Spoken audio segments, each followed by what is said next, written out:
Yo, what's up? Pascal here, nice to see you again on my channel. So you've been into photography for a while and now you want to make the switch to videography, or at least you want to start with that. And that's great because photography already gives you a good background for video production. But of course there are some differences that can make it a bit complicated in the beginning, and that's what we're talking about today.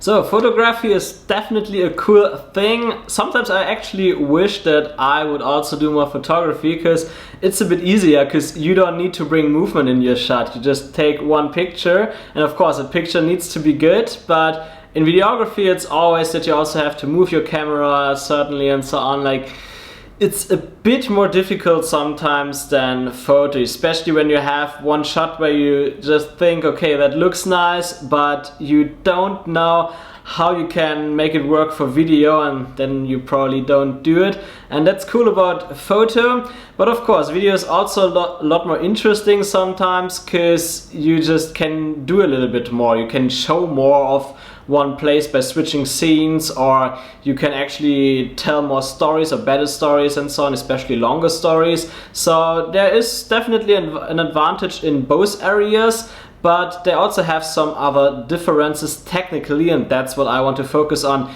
today.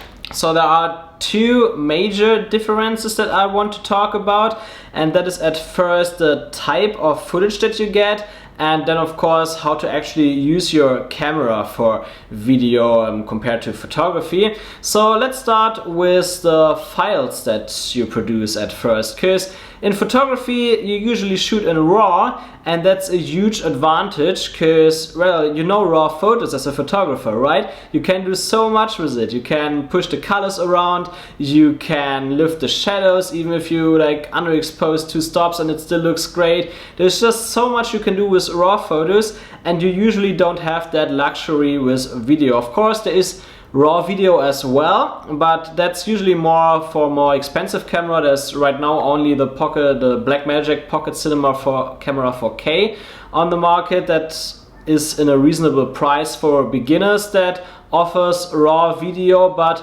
even if you have a camera that can shoot RAW video, it takes so much disk space that you really need hard drive after hard drive, you need SSD drives to record that and so on. So that gets very expensive, it's not convenient to use. And that's why video, especially when you're just starting out, is shot in not RAW files like in MPEG-4 or in HEVC, that's quite a new format and so on, so in compressed formats. And that's a huge difference, because with those formats you can't handle it as you can do with RAW footage. So for example, if you underexpose a shot, you cannot simply lift the shadows and it looks great again. No, you don't have that option. So your exposure needs to be on point directly when you shoot the video and so on, and that makes everything a bit more difficult. You can also not push the colors around so much without getting like artifacts or banding and so on, especially if you shoot an 8-bit color, because yeah, that's like a small difference between photography and videography as well, because when you shoot in RAW you usually have somewhere between 12 and 16-bit photos, and in video you either usually have 8-bit or 10-bit videos. And I don't know if you know much about that, the bit depths, but it's a lot easier to push colors around in your shot when you have 10-bit, because you have a lot more color information to work with. But it's also usually for more advanced cameras, so you probably, when you're just starting out, you will just shoot in 8-bit. A good 10-bit camera, for example, right now is the GH5, also the GH5S, because these cameras offer 10-bit 4:2 recording at least in 24, 25 or 30 frames per second, not in 60 unfortunately, but that already helps a lot because you can do a lot more with the colors in post-production. But yeah, like mentioned before, it's very likely that in the beginning at least you will start with 8-bit, so you cannot push the colors around too much in your video files in the editing process. That doesn't mean that you can't do anything with the image. There's actually still a lot that you can do, but you will come to a certain point with your shots where it just breaks apart, the colors don't look good anymore, you have like artifacts in your shot, you get banding and so on. So you will have to get used to that you can't do that much with your footage as you can do with raw photos. And that leads us to the second major part of using your camera for video, and that is that if you can't shoot in RAW, you still want to make sure that you can at least do as much with the footage that you get as possible. And that usually means that you shoot in a flat color profile. So flat color profile basically means that instead of shooting something like RAW, you take a normal picture profile and you make it as flat as possible. And the first step in that process, of course, is that you choose a picture profile that in itself is already a bit flatter than other picture profiles. For example, you have usually a bit more like creative picture profiles in your camera and you don't want to use them. The picture profiles that you usually want to use for video is either the Cine-like color profile or a natural color profile, because that are usually the flattest color profiles in your camera. And when you set up this picture profile, you want to make it even flatter by using some other settings in your camera. For example, you can go in the picture settings and there you can lower the contrast as much as possible, and you can also lower the saturation. Then you get a very flat image. That image doesn't look good, definitely, but it gives you more flexibility later when you edit that picture or that video in post. What you can also do in some cameras is lift the shadows by adjusting the curves. For example, on the GH5 I have this option. Right now I'm shooting in the Cine-like and I use this highlight shadows feature to lower the contrast of the camera. And of course I also have my contrast set to the lowest possible, -5, and also the saturation to -5, and that helps a bit with color grading. So that really helps a lot with your editing. But there's also another thing that you can do regarding your picture profiles, and not every camera but certain more video focused cameras like the Panasonic GH5, and that is to shoot in log. And log is basically a picture profile that changes the curve on how your video is recorded a little bit, so that you get really the flattest image possible. And what that does is simply that it compresses all the dynamic range of your camera in this picture profile, and this is in most shots it's usually good, because you can really do as much with footage as possible. But especially when you shoot in 8-bit, then it can sometimes be a problem because you get some image errors and so on. One example is banding, and I actually had that in a few videos before. There I was in around the same setting here, and there you could see on that wall that I got a lot of banding here, especially when the sun changed outside, and you could see that. And also in that part of the image here there were some color issues, and that's why I'm shooting right now not in log but in Cine-like D, because that's a good way to solve that problem. In that setting right now I don't need as much dynamic range. I don't need the full dynamic range of my camera, so that's why I can easily shoot in a normal picture profile here like Cine-like instead of using log. But when you're outside, for example, and it's a sunny day, you have a lot of highlights that you want to film and also want to get details in your shadows, then it's usually better to use a log profile. But of course, just setting up your camera in a certain way is not everything that you need to do when you want to shoot video with your camera. You also need to nail the exposure perfectly right when you shoot it. And yeah, I mentioned that before. This is simply because you cannot change the exposure of your video too much. Of course, you can still like raise it a bit, but you, for example, cannot pull out any details out of the shadows anymore. They are usually lost when they are completely black. And that's why really you need to make sure that you expose correctly when getting the shot. And how do you do that? So in video it's a bit different than in photo, because in photo you're quite flexible, right? You can simply raise your shutter speed as much as you want. You can easily shoot with a shutter speed of 5000 or so on, and you get a pretty sharp, nice picture like you want to have it. But you also know from photography that when you lower your shutter speed, you get more motion blur in the picture. For example, if you make a photo of a waterfall and you want to have soft water, then you use an ND filter to lower your shutter speed, and then let's say you have a shutter speed of 1 second, for example, then the water of the waterfall is completely soft. And the same, for example, for a runner. If a runner runs by and you have the shutter speed of 1/10 of a second, then you also get a lot of motion blur while the runner is running, which can have a nice effect in photo, but of course you don't want that in video. But you also don't want to have your videos too sharp from a motion blur perspective.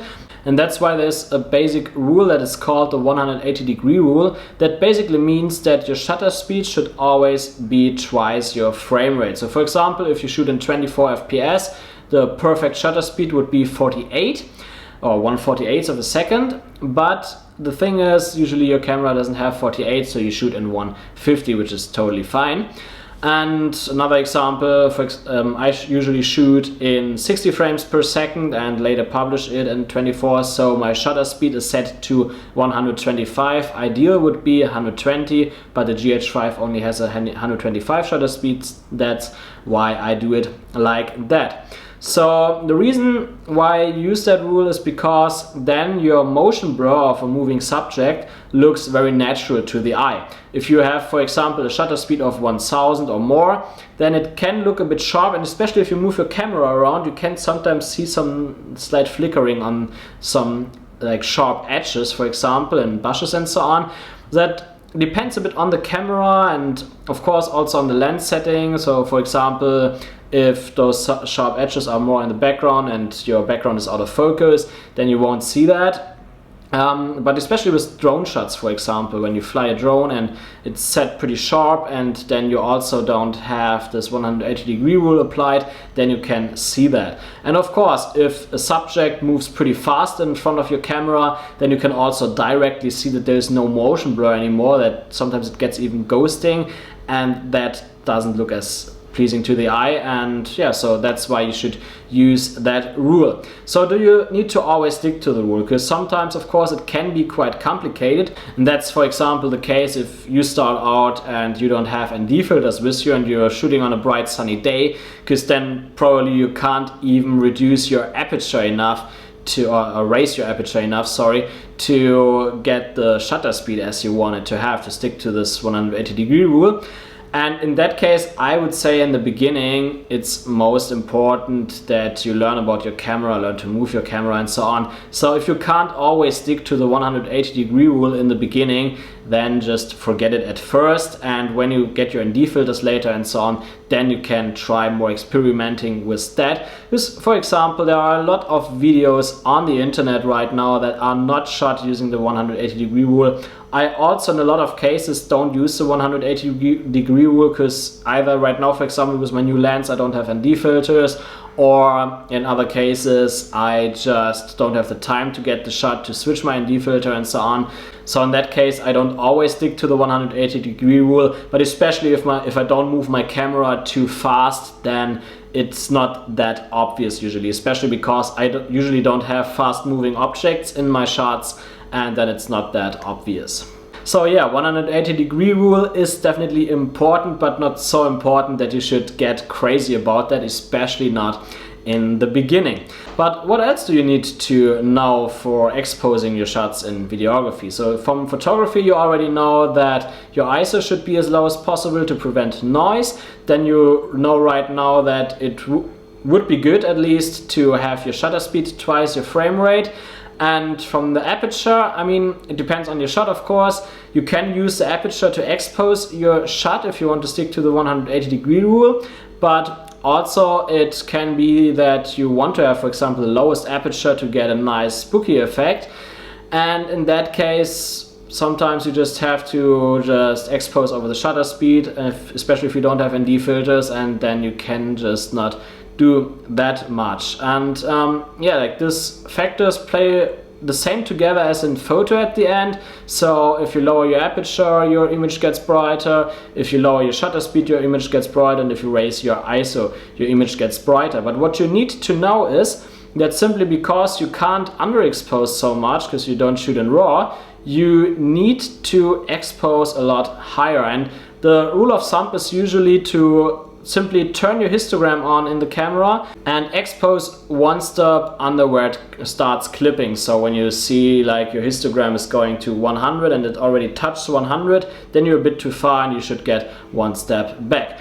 But of course that is also not important for every shot, simply because it might be that you want to get a shot of a person, for example, And then when you expose your shot like that, and suddenly the person is way too dark, maybe because you're filming the shadowy side of a person, or the person itself is standing in the shadow and behind the person it's totally bright.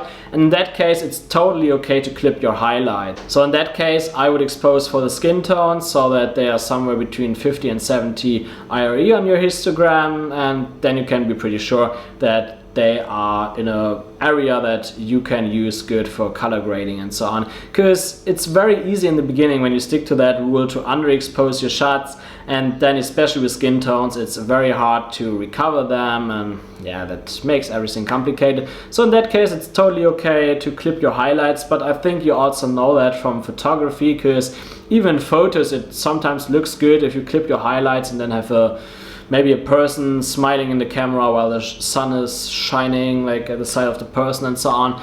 So don't worry too much about that. The most important thing is really that you get an exposure that looks both good on your histogram and looks good on your monitor, so that it's everything somewhere in the place where you want to have it. Of course you can still correct it a little bit in post, but what you really should know, you can't rescue much of the shadows, and you can't definitely not rescue the highlights. The highlights in video are usually completely gone, you can't do anything with that anymore, but with the shadows like a little bit, like of the areas that are really at zero, they are totally black, you can't do anything with that anymore, but there are some like shadows slightly above that and there you can sometimes still pull out a little bit of detail, but don't expect too much from it. It's really not the same as RAW, it's totally different. For example, you can train a little bit if you just convert your RAW directly to a JPEG, then try to pull out the shadows a little bit, and you will see that it won't work.